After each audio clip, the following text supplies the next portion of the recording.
So tonight's objectives are to define the sandwich generation, to examine the changes that we've seen in this demographic group over the last decade, last couple of decades. The term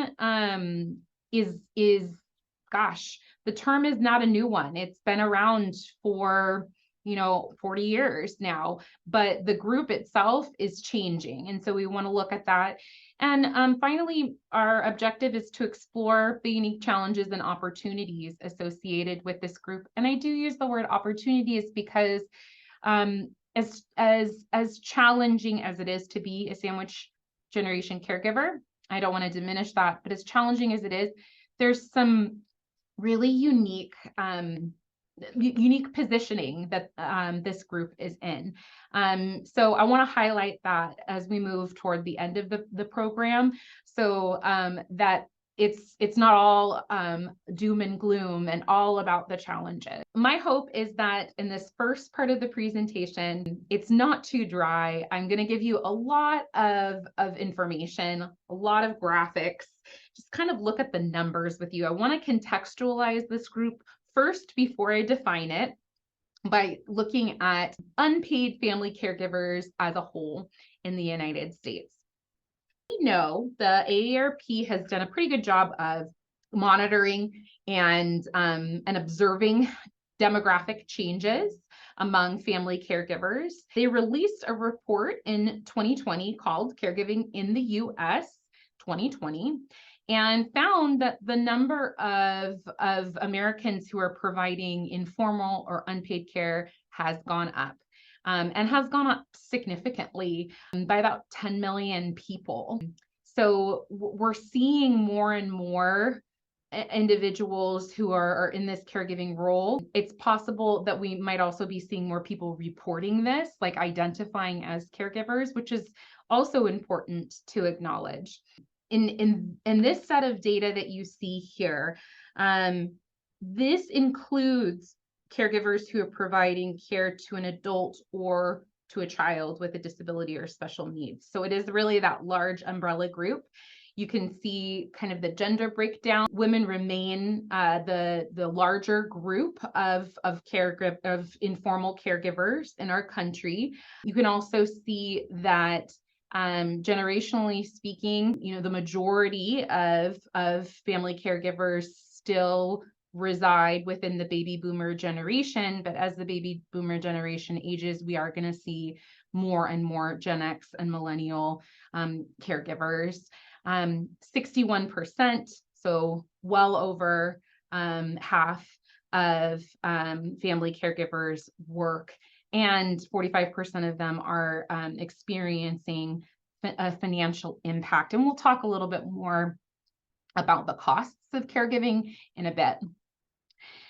So with this in mind, with this general increase that we see in the number of Americans providing unpaid care over the last 5 years, we are also seeing that the proportion of people who are providing unpaid care to an adult with health or functional needs is increasing, and significantly more and more Americans are actually caring for more than one person. You can see that we've gone from 18% to 24% within that kind of cross-section of U.S. caregivers within the last 5 to 6 years. So this is important for sort of framing the sandwich generation caregiver. Another thing I want to point out for context is that on the whole, there are 53 million caregivers in the United States, according to the Rosalind Carter Institute. And this comprises this equates to roughly 21% of the total population. So that's significant. We're always seeing, the total number of caregivers kind of hovering around a quarter of the population. And they contribute a lot of labor. It's the Rosalind Carter Institute estimates that these 53 million caregivers, this umbrella group, the work that they do as informal caregivers would equate to about $522 billion, which is not calculated into our GDP, but a significant amount of time, labor, and an opportunity cost to earn money in other areas. In California specifically, the California Department of Aging shows us that we have about 5 million unpaid caregivers, which is about 12% of our population. Of these 5 million caregivers, 1.7 million are actually caring for someone with Alzheimer's or another form of dementia. And the growing numbers of people, of caregivers of individuals with dementia has certainly caught our policymakers and legislators' attention. There are various kind of task forces, that have emerged in response to these numbers, and are working kind of in solidarity as part of the Master Plan on Aging to address the growing need. Because what we know about Alzheimer's and dementia, these are slow, progressive, cognitive diseases. And so a caregiver of a person with Alzheimer's or another form of dementia can be caring for years and even upwards of a decade on end. And so their caregiving looks quite different than those who are providing care for someone with an acute illness. And once again, we have some numbers about how much the labor of these 5 million caregivers in the state of California would equate to. We, 4 billion hours of work, about $63 billion. So nothing to sniff at. Okay, with that background in mind, what is the sandwich generation? That's why we're here today. According to a study by the National Alliance for Informal Caregivers and Caring Across Generations, this study was done in, I believe, in 2019. Yes, 2019. Sandwich generation caregivers are individuals who provide unpaid care to an adult while also caring for children living in their home. One thing that's important to keep in mind is that this definition of sandwich generation caregivers has stayed somewhat stable since 1981, when it was initially coined by two social workers. But the term has become more expansive because the way we understand parenting has changed over the years. Some households, they do have children under 18 that a sandwich generation caregiver is supporting. But because of various kind of economical changes that we've seen over the last couple of decades, there are also more adult children that are relying on parents, maybe even living in the home. And so that this term for sandwich generation, you'll see in different studies, can kind of ebb and flow in terms of who it includes.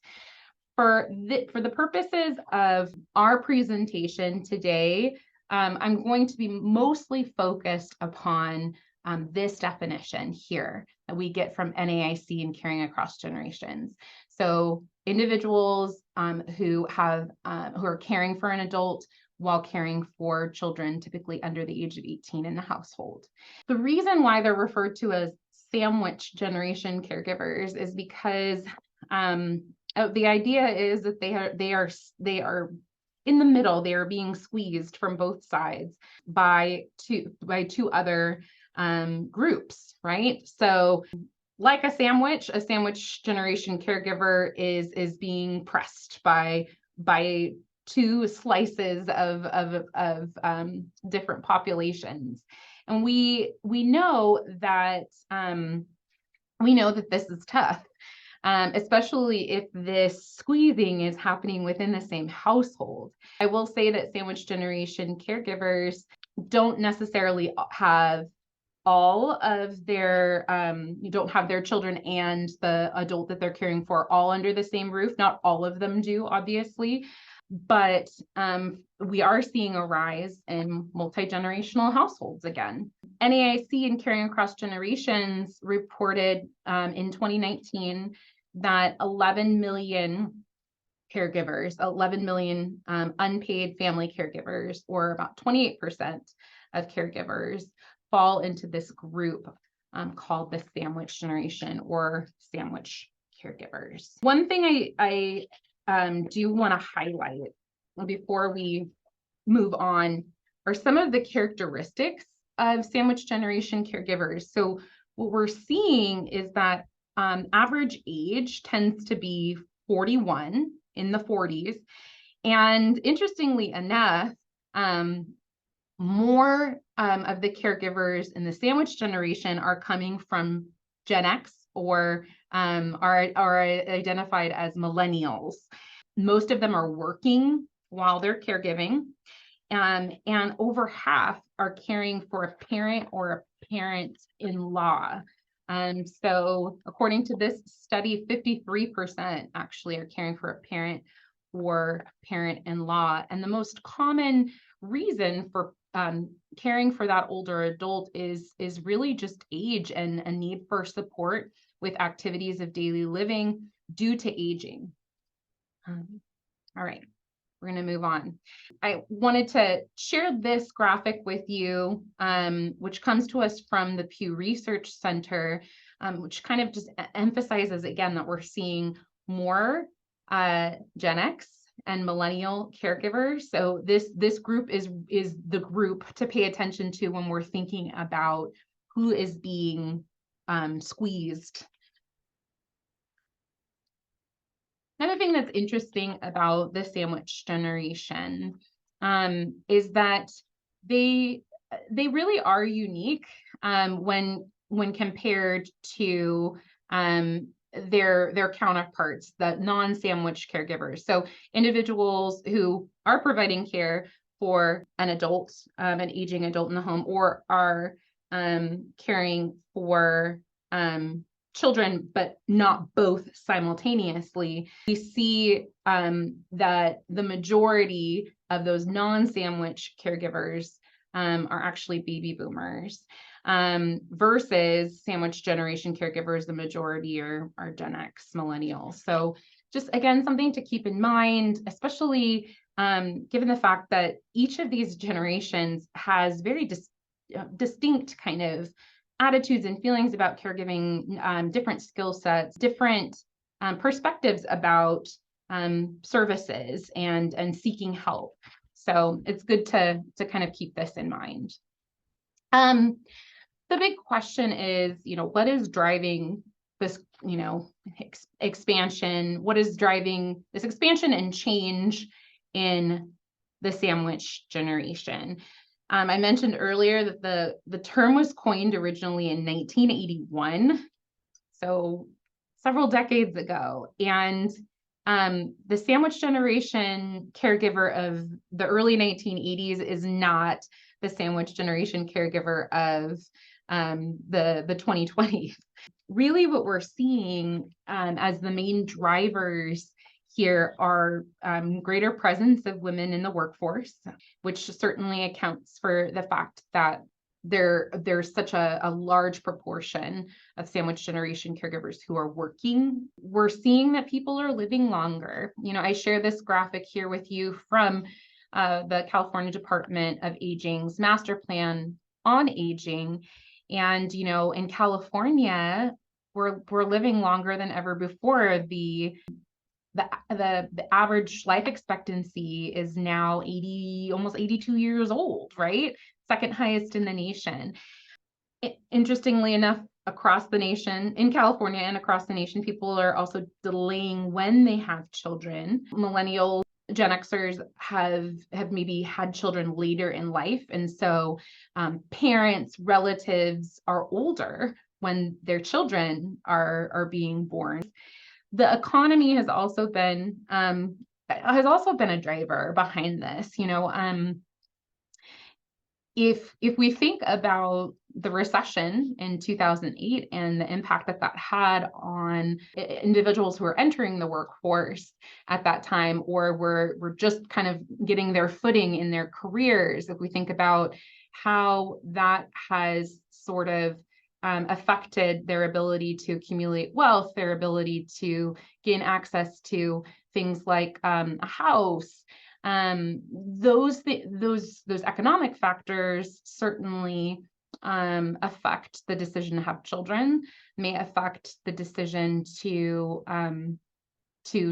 live outside of the home where one grew up. All of this is to say that the economy has an effect on this group.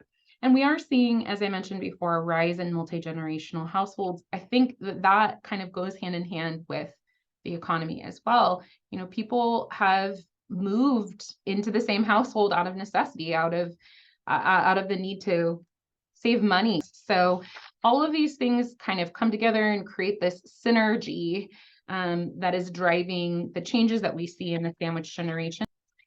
Okay, let's talk a little bit about the financial squeeze of our sandwich generation caregivers. So about 1 in 5 sandwiched adults, according to the Pew Research Center, who are in their 40s or 50s, so would be Gen Xers, have both a minor child and an adult child that they've helped financially. And the reason I'm highlighting this is because, you know, at one point there was this idea that when a child turns 18, they're launched from the nest and the parent is not necessarily financially responsible for them anymore. Well, this demographic, this group of caregivers, they may not only be providing care for an older adult and therefore expending financial resources in that care, they may be supporting either a small child or an adult child.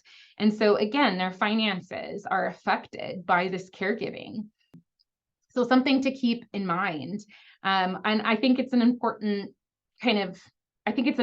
shift in just overall in our country to see that, you know, adult children are relying on their parents for financial support. This again reflects some of the ups and downs we've seen in the economy.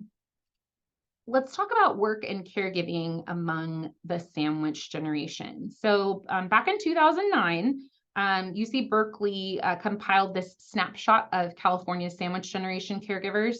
And I realized that 2009 probably feels like a really long time ago. And in a way, it is. But the reason I like this graphic is that it demonstrates how much time sandwich generation caregivers spend either working to generate income for themselves and their households alongside that informal care, as compared with a non-caregiver. You can see, you know, that the sandwich generation caregivers, the amount of labor that a sandwich generation caregiver is engaged in, like, far exceeds that of their non-caregiver counterpart. All of this is to say is that they're working all the time. And that is important for us to know and to appreciate, because that certainly impacts their health, their ability to parent, and their ability to provide care for an older adult. If there's no time outside of kind of working, right, either at a job or as a caregiver, then that has important implications for the people who are being squeezed in this way. We will talk about self-care a little later on, but it's not really fair to tell someone, you know, you got to take care of yourself, when they're required to put so much work into their job and their caregiving. Like, they might come back at you with, well, when do I have time to, you know, engage in self-care? Again, this graphic is really just to demonstrate how much work this group is engaged in. So as I mentioned earlier, there are some costs to caregiving, and I'm not even talking about the toll that caregiving takes on a caregiver's health. We're not there yet. This is simply kind of the financial side of things. So what we know is that most family caregivers are spending money out of pocket in order to do this work, this informal work. And the AARP reports that on average, informal caregivers are spending a little over $7,000 a year out of pocket. If you think about, for the sandwich generation caregiver, what $7,000 out of pocket mean when they're raising children, when they're anticipating maybe sending their children to college one day, this is significant. This is a significant number for this group, for anyone. In addition to that, the AARP has found that more than 3 in 4 family caregivers, 78%, are incurring these out-of-pocket costs as a result of the caregiving. Essentially, because they are doing this work, the work itself requires spending money that they wouldn't have otherwise anticipated. It costs money to assist an aging parent with modifying the home. It costs money to take an aging relative to doctor's appointments, maybe take off work. So this is important. And family caregivers are spending on average about a quarter of their income on caregiving activities. So again, to kind of dial down a little further on the costs of caregiving, a significant portion of the income that this group generates goes to caregiving. And that has implications for a lot of different things. Certainly it has implications for their buying power, but I mean, also for retirement, for future plans. If, we're encouraged to save, we're encouraged to squirrel our money away. And yet, is that really feasible if so much money has to be allocated just to do the caregiving? So again, numbers to keep in your back pocket. What we found over the last 5 years is that caregivers are increasingly at risk. We've known for a while that caregiving is stressful, that caregiving can have negative health impacts on the caregiver unless they are trained and being intentional about trained in and being intentional about self-care, which is not something that many of us are taught about.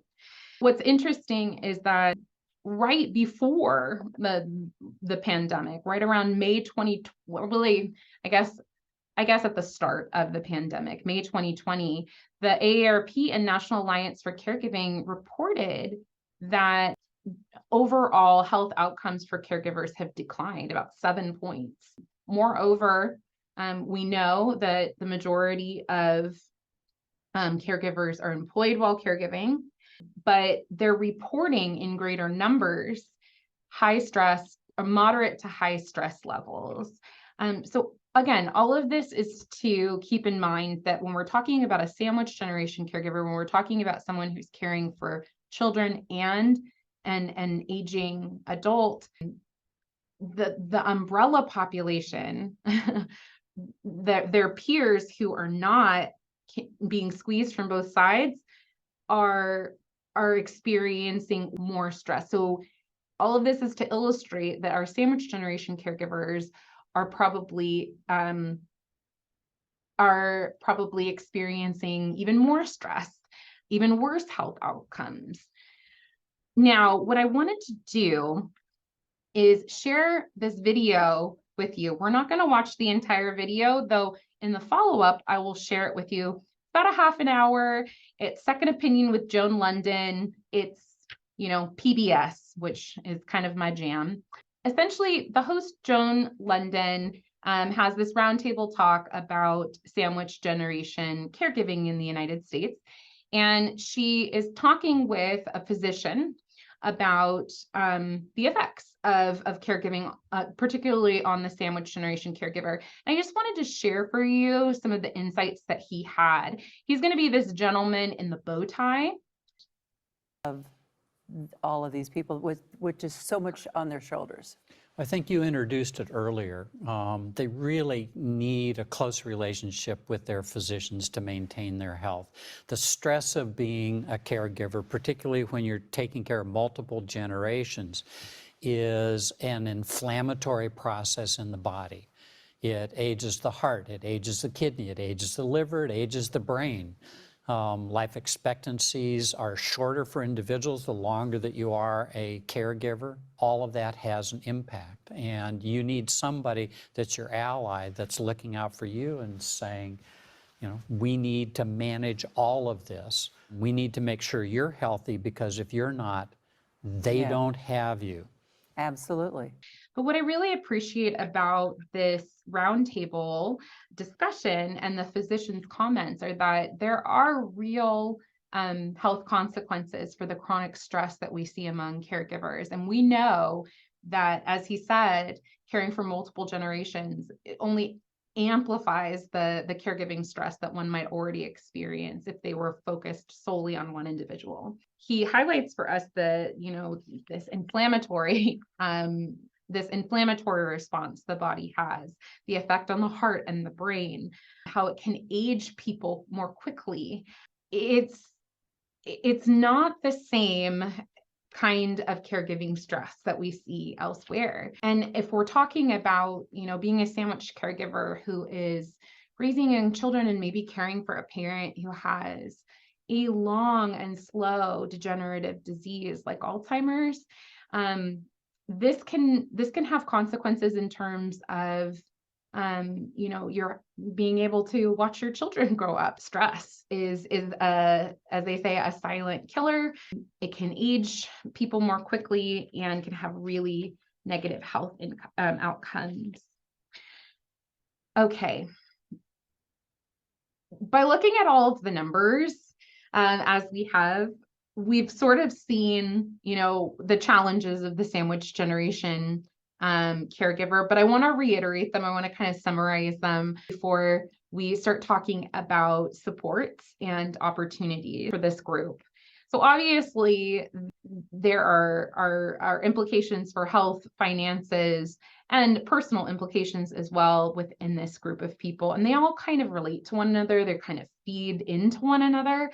I just wanted to highlight a few here. So when it comes to health, we're seeing high levels of stress in this group.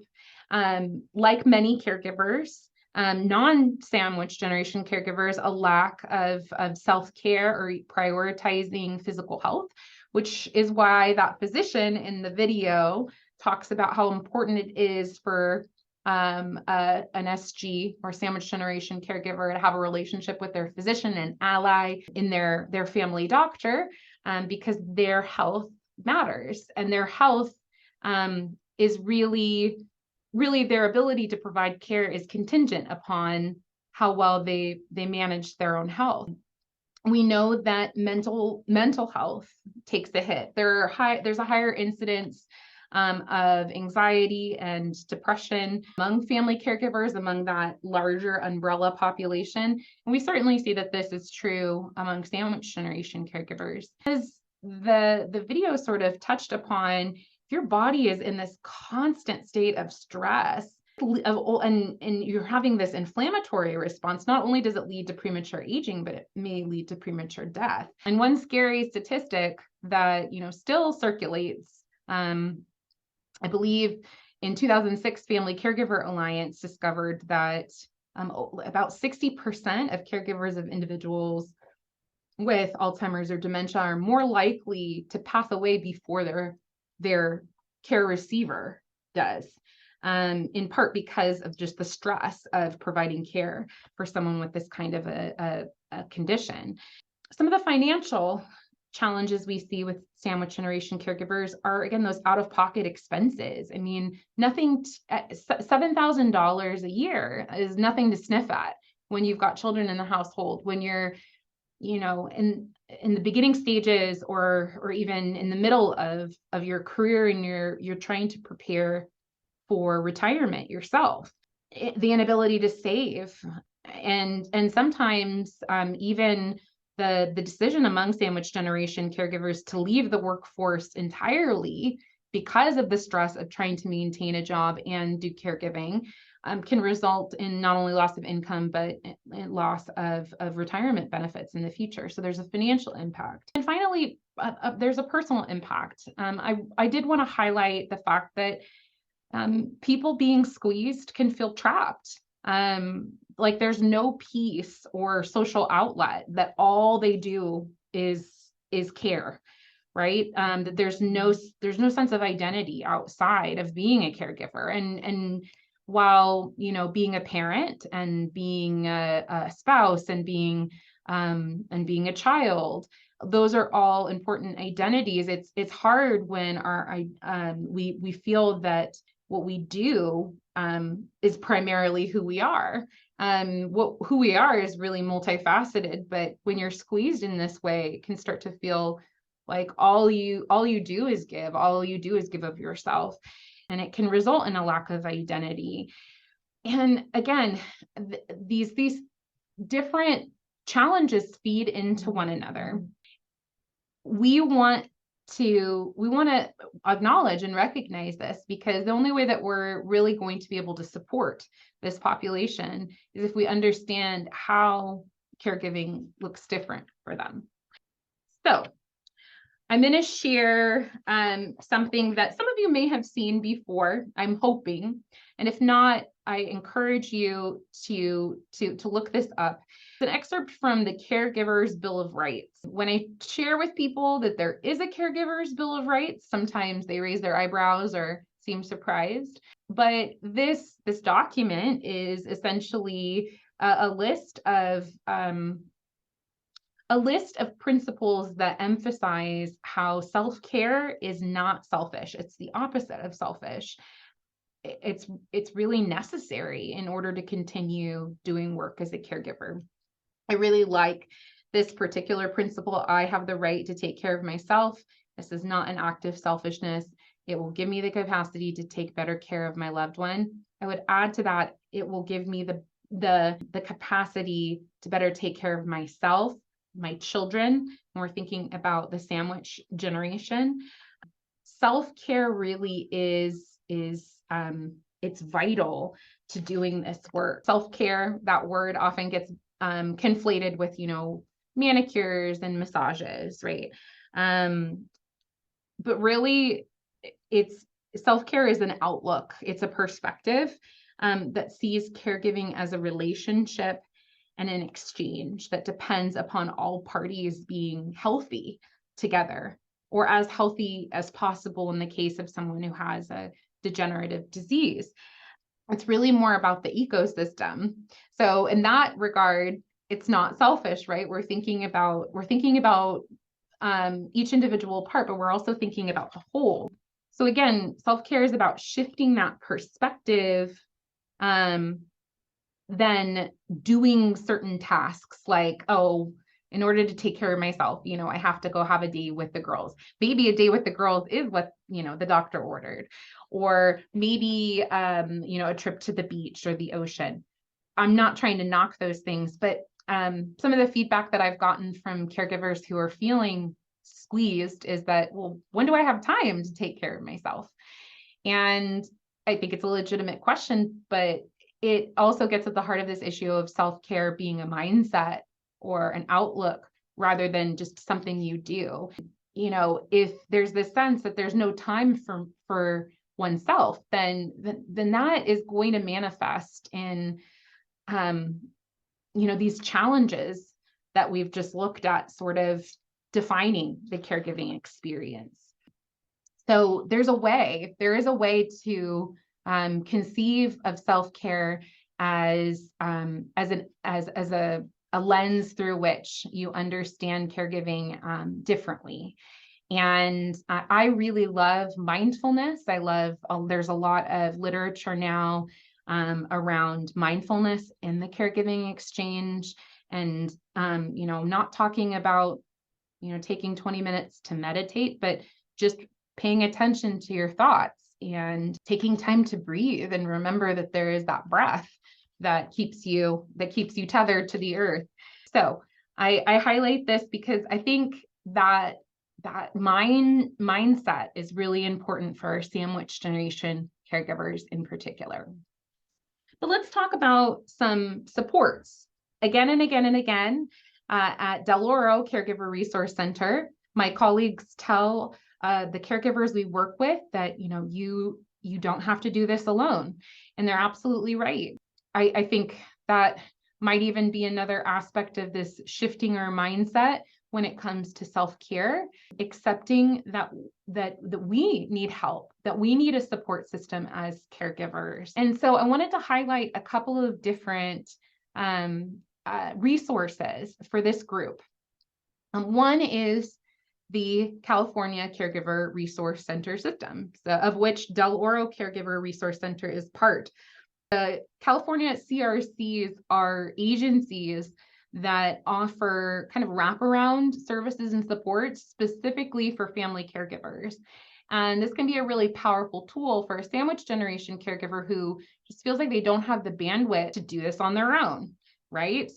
So the California CRCs offer, everything from information referral to support groups, to education and training like today's program, but also things like family consultation. So working with a trained professional who can help come up with a plan of care, can help facilitate different resources that would be useful for different stages of the caregiving journey.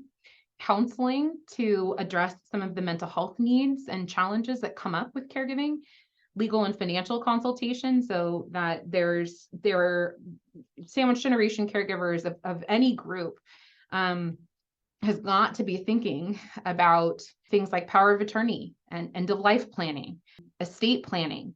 They are simultaneously planning for, an older adult's end of life while they're trying to plan for children's future. And so, having access to, solid legal advice is really important for this group.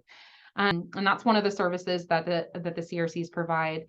Finally, most importantly, one of the most kind of sought after services in the CRC system is this respite. Respite is defined as a short-term break for the caregiver, but California CRCs facilitate respite by vouchering essentially those services on behalf of the caregiver client. So setting them up with in-home care, an adult day program, even stays in for their care receiver in short-term rehab facilities or skilled nursing facilities, but just give them that break so that they're not on all the time in this role, so that they may spend more time in doing things that help them to feel centered and cared for themselves, or spending more time parenting instead of care coordinating for an adult, helping to restore that balance in the sandwich essentially.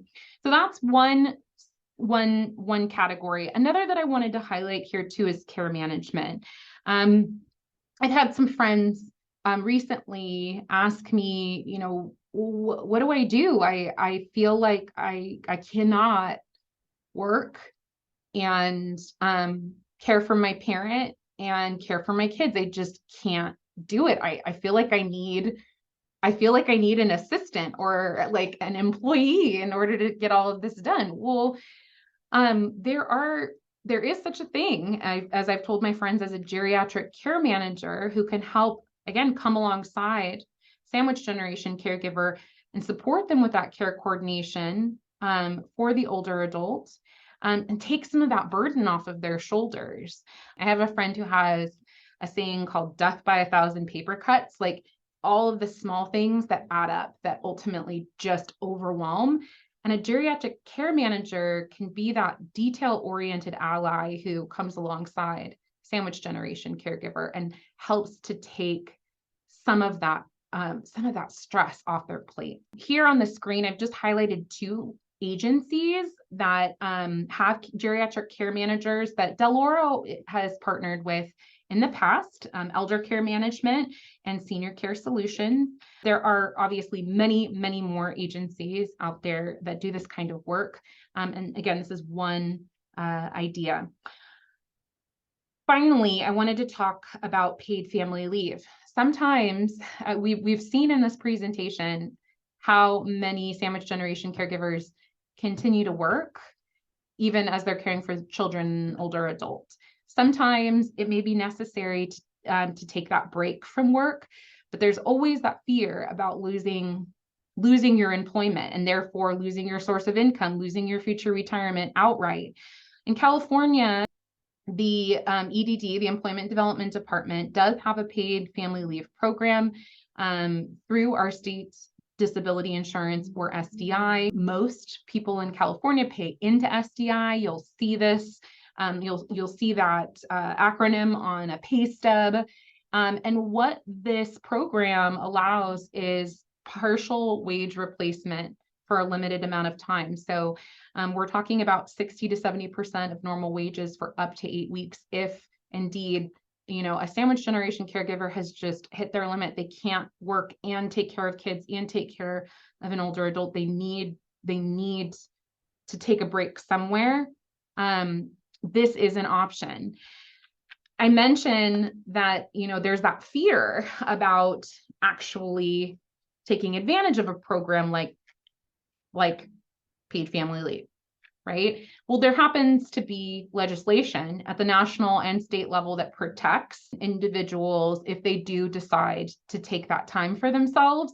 The Family Medical Leave Act, or FMLA, and the California Family Rights Act, the CFRA, I've heard it referred to in different ways, but CIFRA, I think, but I hope I'm saying that correctly. These are laws that protect individuals during a leave.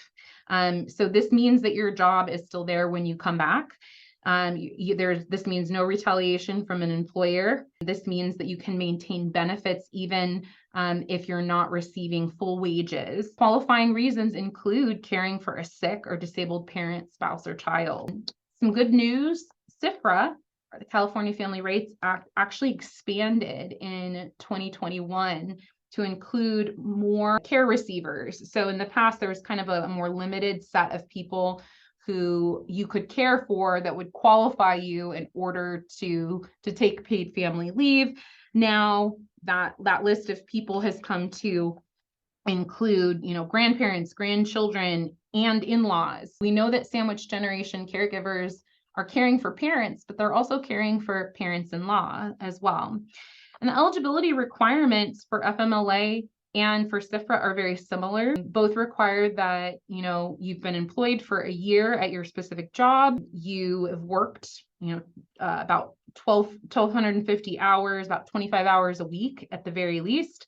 With FMLA, the protection extends to jobs or agencies with 50 or more employees. But in California, we're really lucky because this recent CIFRA expansion has meant that the legal protection that's extended to caregivers who decide to take paid family leave includes those at agencies or jobs of 5 or more employees. So again, these expansions have really helped.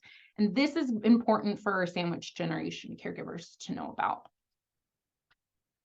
We're starting to wind down, and I appreciate your sticking with me through this. And as we conclude, I do want to end on a hopeful note. I've highlighted a lot of challenges, right? I've also thrown a lot of demographic information at you.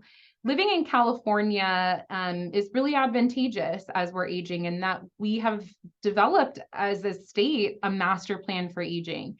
And one of the pillars of the MPA, or Master Plan for Aging, is caregiving that works. Our legislators and our policymakers are trying to think through what we need to do infrastructurally speaking in order to support caregivers.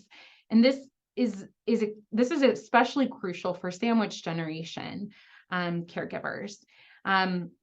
And so I wanted to highlight this without going into too many details, that the MPA really is trying to focus on family and friends support, generating more professional caregiving opportunities, trying to recruit a larger workforce of professional caregivers so that there's more respite available to unpaid family caregivers. And then this expansion of telehealth. There's so much time and energy that goes into transporting people to and from appointments, coordinating care with doctors, and telehealth is one of the kind of silver linings that we discovered during the pandemic, that, from the safety and the convenience of your home, you can still have access to medical care. So all of this is part of this master plan for aging, or on aging, and is something that I feel strongly is good news for sandwich generation caregivers and caregivers in general.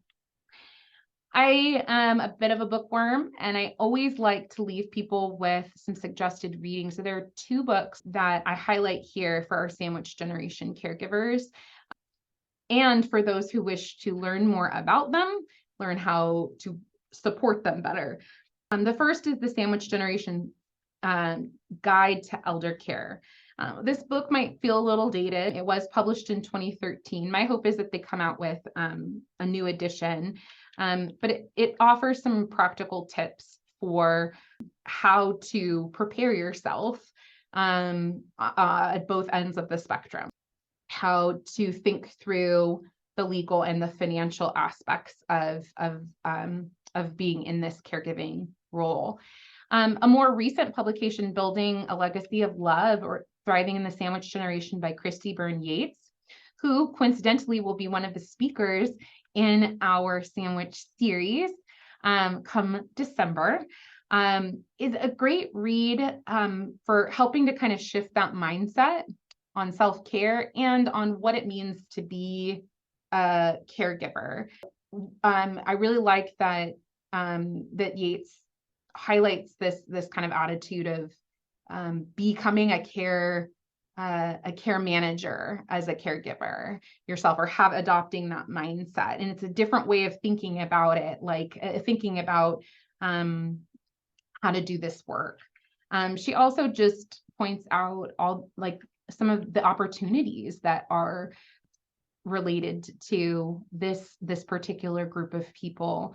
Sandwich generation caregivers are poised to do some really amazing things, being able to care for both elders and for children simultaneously. And it's with that I want to conclude. I said earlier I wanted to leave on an optimistic note, and I actually am very optimistic about the potential for this group to do a lot of good for our society, even though this is hard work. There are unique opportunities that the sandwich generation caregivers have at the individual, the family, and the community levels. And I just want to highlight a couple of those. So as individuals, SG caregivers can really help to redefine and model the importance of self-care. We talked earlier about that shift in mindset. That starts with the person, right? By recognizing the need for support, by recognizing the need for, by recognizing that your self-care and your sense of self is kind of wrapped up in this ecosystem, there's the opportunity to really highlight our need for each other, our interdependence. I think interdependence versus independence in an aging society is really an important concept, right? I think for a really long time in the United States, we've really privileged independence. This kind of work, sandwich generation caregiving, it does not lend itself well to trying to do everything in one's own strength, or trying to be the end all be all, trying to be independent. So the individual, there's a lot of opportunity at that individual level. There's also opportunity at the family level. And this is something that Christy Byrne Yates's book highlights, and I referenced earlier, but sandwich generation caregivers are, they're recreating and they're normalizing the multi-generational household again. And within this space, there is the opportunity to model for children the importance of self-care and caregiving as part of development in a family and in a larger community as well. There's the opportunity to show in real time as children are growing up, what it means to take care of oneself. Is it going to be easy to do? No, but there's an opportunity there. There's an opportunity to show what caregiving can look like and how important and how much meaning one can derive from caring for an older adult, and impart this upon younger people. Finally, at the community level, again, by demonstrating a sense of interdependence, by highlighting the importance of their work as parents and as caregivers of older adults, sandwich generation caregivers can drive, really important policy changes. Right now, there is a what's called a Credit for Caring Act that's been introduced to Congress, which is a good start. But we know that there's a need for other legislative and policy changes to support caregivers. And this group is really poised to make their voices heard and to highlight how much they comprise the backbone of our economy, really. So with that, I want to leave some time for questions.